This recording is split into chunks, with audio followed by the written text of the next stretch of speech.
আমাকে মারতেছেন, আমার আরেক ভাই কিন্তু আপনারই ছবি তুলতেছে, আপনারই ভিডিও করতেছে, সাবধান হয়ে যান। জন্য উপরে যাই, নিচ থেকে ইটা মারে পায়ে এবং আমার বা পায়ের হাঁটুতে খুব জোরে বাড়ি দেয়। শুধু একজন ছেলে ছিল ফুটওভার ব্রিজ, আর কেউ ছিল না। এবং ওর কোমর থেকে অস্ত্র বের করে আমার কপালে এখানে তাক করে রাখে, বাজে ভাষায় গালি দেয় আমাকে। এবং আমি যে সাংবাদিকতা করি সেটা নিয়ে আমাকে গালি দেয়। কেন গালি দিবে সে? সেই অধিকার কে দিতে তাকে? আমরা কি কাজ করি না? আমরা কি মানুষের কোনো কিছু হলে কি আমরা যাই না? 18 তারিখ মার খাওয়ার পর আমি খুব খুব ব্যথা পাইছি। ব্যথা পাওয়ার পর আমি 19 তারিখ বের হতে পারি নাই। আমার মা আমাকে জিজ্ঞাসা করে, বাবা তুমি কি যাবা না? আমি কি, মা আজকে শরীরটা ভালো লাগতেছে না। আমি আমার বাসায় কাউকে বলি নাই। 20 তারিখ ঠিক 10 নম্বরেই ফায়ার সার্ভিসের পিছের গলিতে আমি দেখি অনেকে দাঁড়ায় ছিল, কিন্তু আমাকে কেউ আঘাত করতে আসেনি। আমি যখন একটু ভিতরে যাই প্রকৃতিটাকে সাড়া দিতে, তখন আমাকে ঘেরাও করে মারে, আমাকে গোল করে মারে। আমার পিঠে এখনো অনেক দাগ আছে, আমি এখনো সেই দাগ বহন করতেছি, ব্যথা বহন করতেছি। কেন? কারা তারা? ছাত্ররা?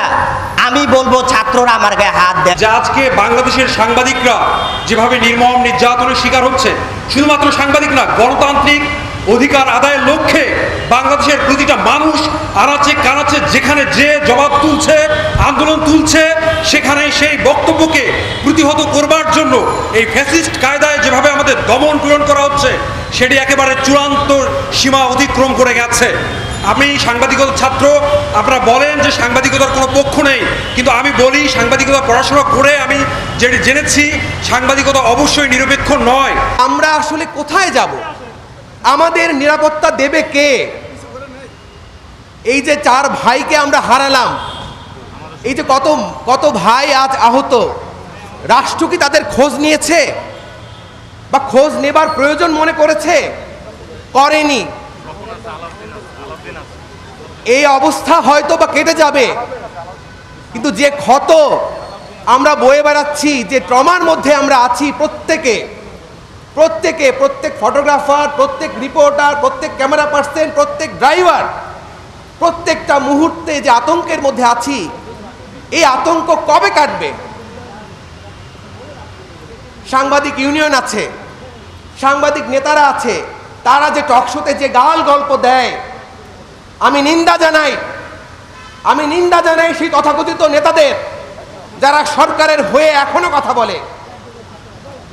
আপনারা মাঠে নামেন, পরিস্থিতি দেখেন, তারপরে কথা বলেন। আমার আর কিছুই বলার নেই। আমি শুধু বলবো, আহত যে ভাই বোন আছে, আমরা আমাদের সামর্থ্যটুকু দিয়ে তাদের পাশে দাঁড়ানোর চেষ্টা করি। আমি এখন আমার পায়ে ব্যথা নিয়ে চলি। 20 তারিখ শেষ, 21 তারিখ দুপুরের পর আমি যখন আর্মিদের কথা বলে 10 নম্বর পার হতে যাই, মেট্রো রেলের ওই পাশে ডান পাশ থেকে আমার উপরে আবার আঘাত হানে। কারা করে? এরা আর্মিরা যায়, আমাকে ওইখান থেকে উঠাই নিয়ে আসে। কিন্তু তার আগে কি করে? আমাকে প্রচুর মারছে, আমাকে গোল করে ভিতরে ঢুকায় মারছে, যাতে কেউ না বুঝতে পারে। আমার ক্যামেরা, আমার মোবাইল, আমার ব্যাগ ধরেনি, কিন্তু আমাকে মারছে, আমাকে বাজে ভাষায় গালি দিছে।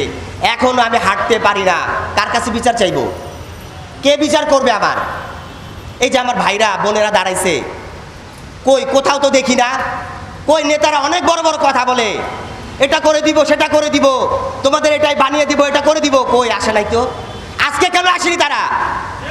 শুধু বড় গলা কথা বললে হয়? নেতা হতে হয় না, সাধারণ সাংবাদিকতা করেন, আমাদের পাশে দাঁড়ান। আজকে বৃষ্টিতে আমরা এখানে, আপনারা তো সেই এসিতে বসে আছেন। জাতীয় প্রেস ক্লাবের গেটে লিখে রাখা হয়েছে সদস্য ব্যতীত কেউ ঢুকবে না। কেন? আমাদের সদস্য হইতে হবে। আপনারা বানাইছেন, নিজেদের সদস্য নিজেরাই হন। কেন আমাদের মারবেন? কেন? কে বিচার করবে আমাদের? কেউ বিচার করবে না। অনেক কথা শুনছি, আর ভাল লাগে না। এখন সব মায়া ছেড়ে দিছি, শুধু একটাই কারণ, আন্দোলন হচ্ছে, আন্দোলনে থাকবো।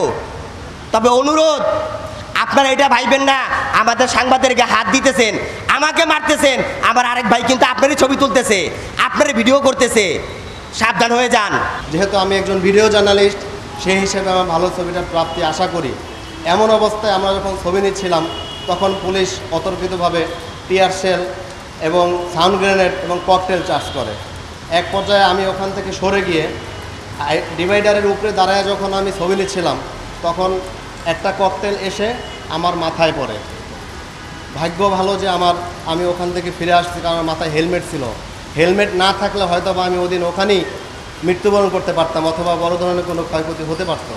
তা পুলিশ কর্তৃক এবং আন্দোলনরত যারা অন্যভাবে এই আন্দোলনের ভিতরে ঢুকে গেছে তারা যেভাবে সাংবাদিকদের উপরে আক্রমণ চালাইছে এবং পুলিশ কর্তৃক যেভাবে আমাদের উপরে আক্রমণ করা হয়েছে, এই আক্রমণে যে সকল সাংবাদিকবৃন্দ যা আমার জানার মতে 4 জন ইন্তেকাল করিয়াছেন এবং আরও 200-এর অধিক আহত হয়েছে।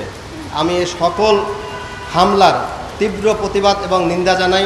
18 জুলাই আমি যখন বাড্ডায় দায়িত্ব পালন করছিলাম ঠিক তখনই কোনো উস্কানি ছাড়াই কোনো ধরনের বিনা উস্কানিতেই বলা যায় যে আমাদের উপর হামলা হয় এবং বেধড়কভাবে মারপিট করা হয়। এবং আমার কাছের বড় ভাই যারা রয়েছে তারা হয়তো দেখেছে যে আমার মাথার হেলমেট হয়তো যদি না থাকতো তাহলে আজ আমি এখানে দাঁড়িয়ে থাকতে পারতাম না হয়তো।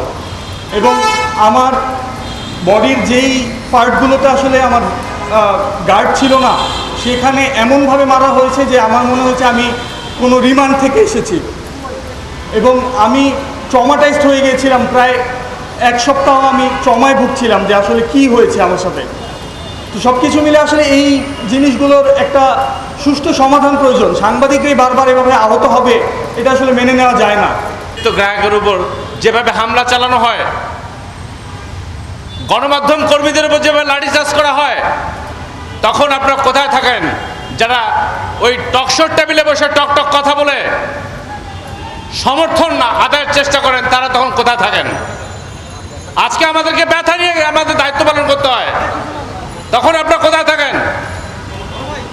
আমরা এটা জানি আমাদের এই কথা তাদের কানে পৌঁছাবে না, কারণ ওরা বদ্ধ ঘরে বসে আছে, ওরা ওখান থেকে বসে কলকাঠি নাড়ছে। আর আমরা যারা মাঠে কাজ করি, যারা নির্যাতনের শিকার হয়, তাদের জন্য আসলে কোনো কিছুই করা হয় না, শুধু বলা হয় এটা থ্যাঙ্কসলেস জব। আমরা কি আমাদের জন্য করি? আপনাদের জন্য করি। আপনারা ঘটা ঘটান, আমরা সেটা তুলে ধরি। এটাই কি আমাদের অন্যায়? এক পাশে পুলিশ, এক পাশে আপনারা, এক পাশে আমাদের নেতারা, এক পাশে আমরা সবাই।